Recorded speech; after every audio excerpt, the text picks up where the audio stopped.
Voter তালিকার ত্রুটি সংশোধন, বাদ পড়া ও নতুন ভোটারদের অন্তর্ভুক্তির বিষয়ে প্রচারণা কার্যক্রম পরিচালনা করা হবে বলে জানিয়েছেন নির্বাচন কমিশন কর্মকর্তারা। সম্প্রতি নির্বাচন কমিশনের সমন্বয় সভায় কর্মকর্তারা এ বিষয়ে প্রস্তাব করেন। কর্মকর্তারা জানান, আগামী ২রা জানুয়ারি ২০২৫ খসড়া ভোটার তালিকা প্রকাশ করা হবে। ভোটার তালিকার ত্রুটি সংশোধন, বাদ পড়া ও নতুন ভোটার অন্তর্ভুক্তি কার্যক্রম সুষ্ঠুভাবে সম্পাদনের জন্য প্রয়োজনীয় সব প্রস্তুতি যথাসময়ে সম্পন্ন করতে হবে। ভোটার তালিকার ত্রুটি সংশোধন, বাদ পড়া ও নতুন ভোটার অন্তর্ভুক্তির বিষয়ে মাঠ পর্যায়ে প্রচারণার কার্যক্রম পরিচালনা করতে হবে। এছাড়া প্রবাসীদের ভোটার রেজিস্ট্রেশন আবেদন যথাসময়ে তদন্তপূর্বক নিষ্পন্ন করা যেতে পারে। সভায় কোন অঞ্চলে কতটি আবেদন পেন্ডিং আছে তা পরবর্তী সভায় উপস্থাপন করার জন্য নির্দেশনা দেয় নির্বাচন কমিশন। অপেক্ষমান থাকা জাতীয় পরিচয়পত্র সংশোধনের তদন্ত প্রতিবেদন আগামী ২৬ ডিসেম্বরের মধ্যে দেওয়ার নির্দেশনা দিয়েছে নির্বাচন কমিশনের সিনিয়র সচিব আখতার আহমেদ।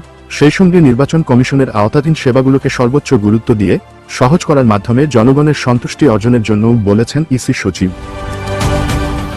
ইসি সচিব আরও বলেন, প্রশাসনিক ও এনআইডি সংক্রান্ত পেন্ডিং তদন্তগুলোর তদন্ত কার্যক্রম শেষ করে প্রতিবেদন ২৬ ডিসেম্বরের মধ্যে দাখিল করতে হবে। সেবাগ্রহীতাদের সঙ্গে সদাচরণ করা সহ আর্থিক বিষয়ে স্বচ্ছতা বজায় রাখতে হবে।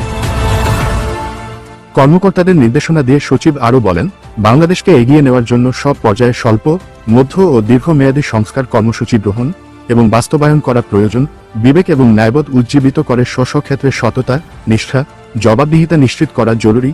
যথাসময়ে অফিসে আগমন এবং কাজ সম্পন্ন করে নির্ধারিত সময়ের মধ্যে অফিস ত্যাগ করা যেতে পারে।